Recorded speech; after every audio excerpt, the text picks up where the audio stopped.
So here we're told that material A costs $3 per kilogram and material B costs $5 per kilogram.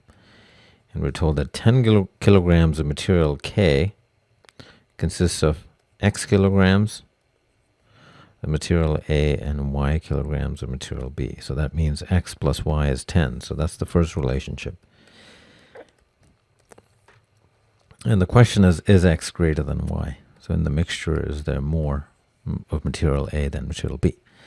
Statement 1 says Y is greater than 4. Well, that doesn't really tell me anything. All I know is the sum of those two amounts is 10, because here if Y is 4.5, then X is 5.5, because they have to add up to 10. This would answer it as yes.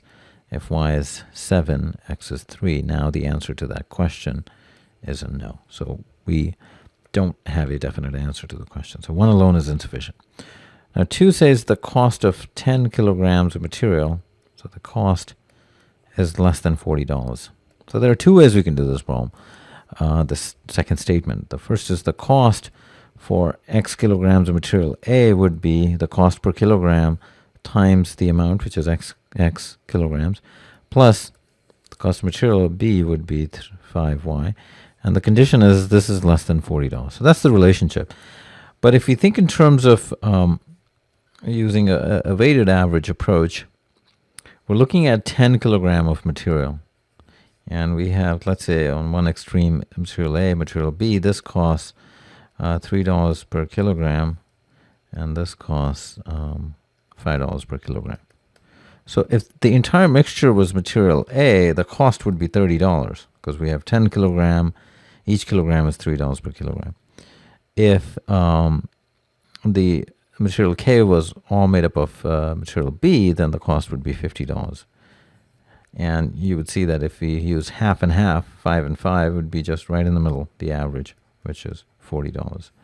And now we're told that the cost of the mixture is less than $40, so it falls somewhere here.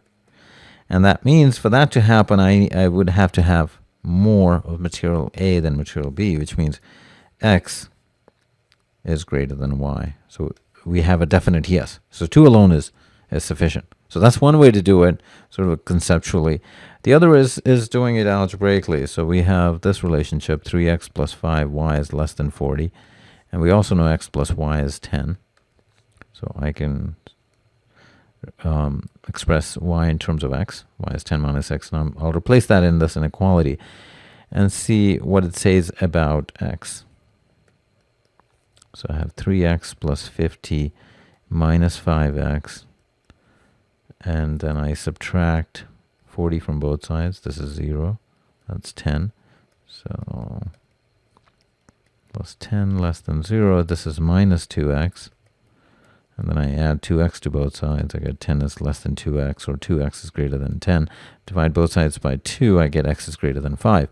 I know x plus y is 10. So if x is greater than 5, y has to be less than 5. And that means x is greater than y. So that's the other approach, the sort of the pure algebraic approach for statement 2, which is really, it is actually a weighted average problem where you're given a mixture made up of two different materials.